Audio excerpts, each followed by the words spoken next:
चुनाव तो हम लड़ेंगे, ये गारंटी है, एकदम क्लियर हो चुका हाँ, ये गारंटी है। कोई पार्टी टिकट दे जी। या ना दे, भाजपा के लोगों से भी मिलते हैं, आरजेडी के लोगों से भी मिलते हैं। वहाँ तो बुक हो चुका है भाजपा और आरजेडी में। देखिए हम कैसे कह दे कि हाँ बुक हुआ है। राजनीति में आना ये इसलिए जरूरी है जी। क्योंकि मैं बहुत गरीबी से अच्छा, यहाँ तक आया हूँ। किन किन मुद्दों को लेकर आप जनता के बीच जाने वाले हैं? देखिए, मेरा प्रमुख मुद्दा है स्वास्थ्य जी। शिक्षा और बेरोजगारी। एक नॉर्मल चपरासी की नौकरी के लिए एग्जाम देना पड़ता है और नेता को एग्जाम काहे नहीं देना पड़ता है, ये बात सही है। युवा के लिए खेल कूद का अच्छा ग्राउंड नहीं है जी। तो एक ग्राउंड देंगे हम, ये मेरा वादा है। हक इंटरप्राइजेज नोट, हमारे यहाँ school bag, ladies purse, tiffin bag, trekking bag, tourist bag, trolley bag इत्यादि अच्छी क्वालिटी में थोक एवं खुदरा मूल्य पर मिलता है। स्थान मोतिहारी रोड, रेफरल अस्पताल के सामने, ढाका। नमस्कार, आप देख रहे हैं एएचओ न्यूज। मैं हूं आपके साथ आरिफ हयात। इस वक्त मेरे साथ मौजूद हैं ढाका विधानसभा के भावी प्रत्याशी युवा नेता भाई मनीष कुमार। दरअसल आपको बता दें कि कुछ दिन पहले हमने फेसबुक के माध्यम से एक हेडलाइंस डाला था और आप सभी दर्शकों से मैंने पूछा था कि मनीष कुमार का बहुत जल्द इंटरव्यू होना है। अगर आपके मन में कोई सवाल है तो आप इनसे बेधड़क पूछ सकते हैं। तो सैकड़ों लोगों का बहुत सारा सवाल आया है, तो आपके सवाल का भी हम इनसे जवाब लेने की कोशिश करेंगे। साथ ही साथ इनका विजन क्या है और किन किन मुद्दों को लेकर ये ढाका विधानसभा में आए हैं, साथ ही साथ पारिवारिक बैकग्राउंड कैसा है, राजनीतिक क्षेत्र में आने का मुख्य कारण क्या है। तो सीधा मनीष कुमार से आज बातचीत करेंगे और आगामी बिहार में विधानसभा का जो चुनाव होना है, इसमें मनीष कुमार की फिलहाल तैयारी कैसे चल रही है। मनीष जी, एएचओ न्यूज में आपका बहुत बहुत स्वागत है। धन्यवाद। पहले तो अभी जो दिवाली और छठ पूजा आ रहा है, सबों को बधाई देता हूँ और माता बहन को मैं प्रणाम करता हूँ। मनीष जी, सैकड़ों लोगों ने कई तरह के सवाल पूछे हैं और मेरा भी कुछ सवाल है। सबसे पहले बहुत सारे लोगों का ये सवाल आया है कि मनीष कुमार प्रॉपर रहने वाले कहाँ के हैं? जी, प्रॉपर तो मैं कुंडवा चैनपुर का हूँ जी। और मेरा ग्राम जो है पुश्तैनी ग्राम जिसको बोलते हैं, वो जमुआ भी पड़ता है। कौन जमुआ? ढाका प्रखंड का जमुआ? जी, ढाका प्रखंड जमुआ। बहुत सारे लोगों का ये भी सवाल आया कि मनीष जी राजनीति में आखिर आना क्यों चाह रहे हैं, क्या वजह है कि आप राजनीति में आ रहे हैं? राजनीति में आना ये इसलिए जरूरी है जी। क्योंकि मैं बहुत गरीबी से अच्छा। यहाँ तक आया हूँ। मेरे फादर एक नॉर्मल फार्मर थे। मेरी माँ को कैंसर हो गया। जब मेरी मदर का देहांत हुआ तो एक भी बढ़िया हॉस्पिटल नहीं था। जी। ठीक है, हॉस्पिटल जिसके कारण ना होने के कारण पटना मेरी माँ इलाज कराने गई। जी। ठीक है, और वहाँ पे कुछ डॉक्टर की लापरवाही के कारण जी। मेरी माँ का ऑपरेशन कर दिया गया बिना जांच किए हुए। अच्छा। और उनका देहांत हो गया। तो माँ के देहांत के बाद आपके जहन में ख्याल आया कि मेरे क्षेत्र में भी इस तरह का कोई अस्पताल होता, शायद मेरी माँ बच जाती। जी, वही मैं बताना चाह रहा हूँ। मेरे चुनाव में आने का मुख्य उद्देश्य यही है कि फिर किसी गरीब का बच्चा, गरीब का बेटी बेटा अनाथ न हो। हम चाहते हैं कि चुनाव जीते और जीत के लोगों का प्यार जो हमें मिला है और जो मिलेगा उससे हम सरकारी अस्पताल यहाँ पे बनवाएंगे। चूँकि इस पूरे विधानसभा में बढ़िया सरकारी अस्पताल जो है जिसमें ऑक्सीजन की सुविधा हो, जिसमें 37 पंचायत है, एक नगर परिषद है, हर पंचायत में कम से कम 2 एम्बुलेंस तो जरूर होना चाहिए। पंचायत में 5 गो, कहीं 5 गो, कहीं 4 गो, कहीं 3 गो, 7 गो गाँव है उसमें, तो हर गांव वाइज तो कम से कम एक एम्बुलेंस होना चाहिए। क्योंकि एक गांव में लगभग हमारे उम्र से 1000 से प्लस लोग रहता है। लोगों का ये भी कमेंट आया कि आखिर मनीष कुमार के पास से इतना पैसा कहाँ से आया, इनका व्यापार क्या है?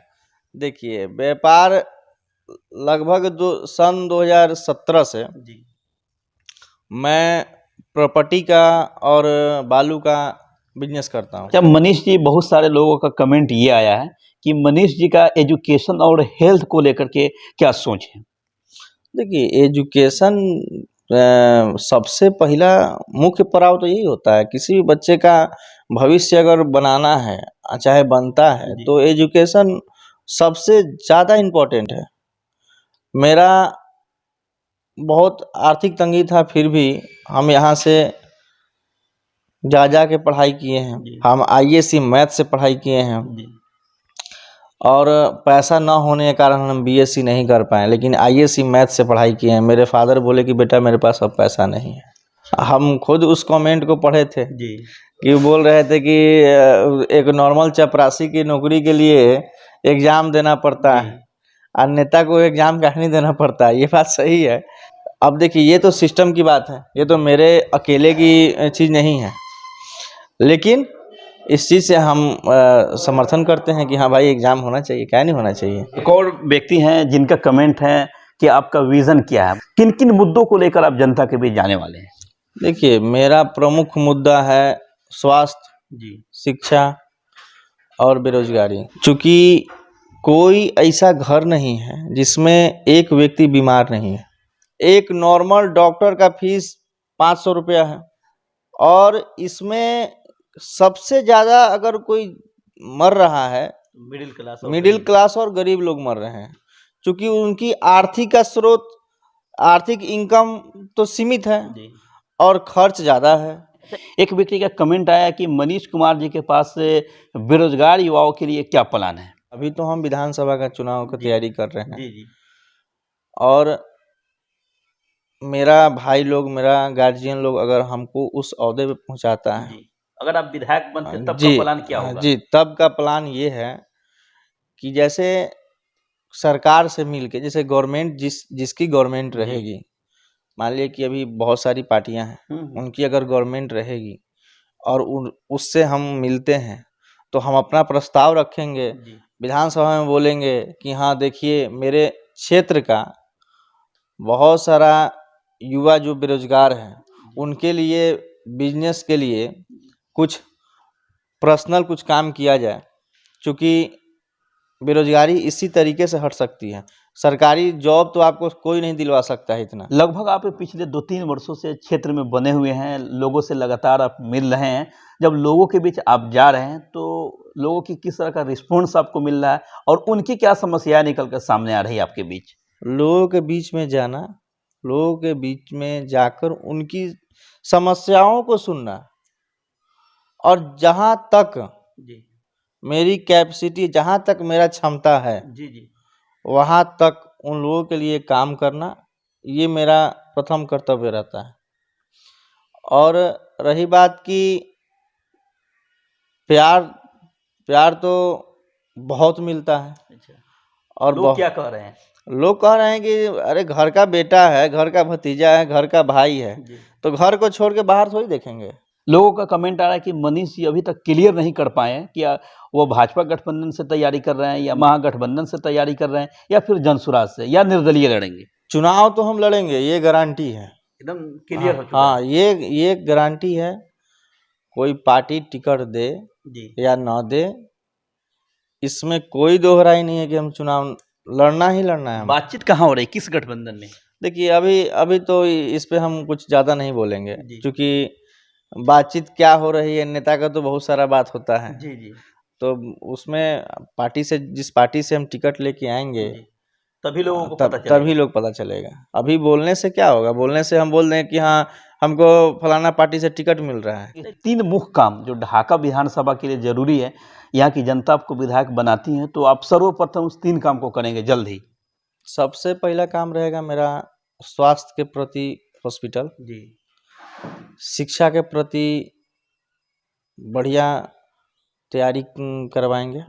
अच्छा, फ्री एजुकेशन हाँ, देंगे। फ्री एजुकेशन होना चाहिए। और तीसरा काम ये रहेगा कि युवा के लिए खेल कूद का अच्छा ग्राउंड नहीं है, तो एक ग्राउंड देंगे हम, ये मेरा वादा है। अच्छा, जब आपका पोस्ट मेरे माध्यम से आया, बहुत सारे युवाओं ने आपसे सवाल पूछा, उन सभी युवाओं का जब आप सवाल पढ़ रहे थे, कमेंट पढ़ रहे थे, ये देख करके कैसा लगा?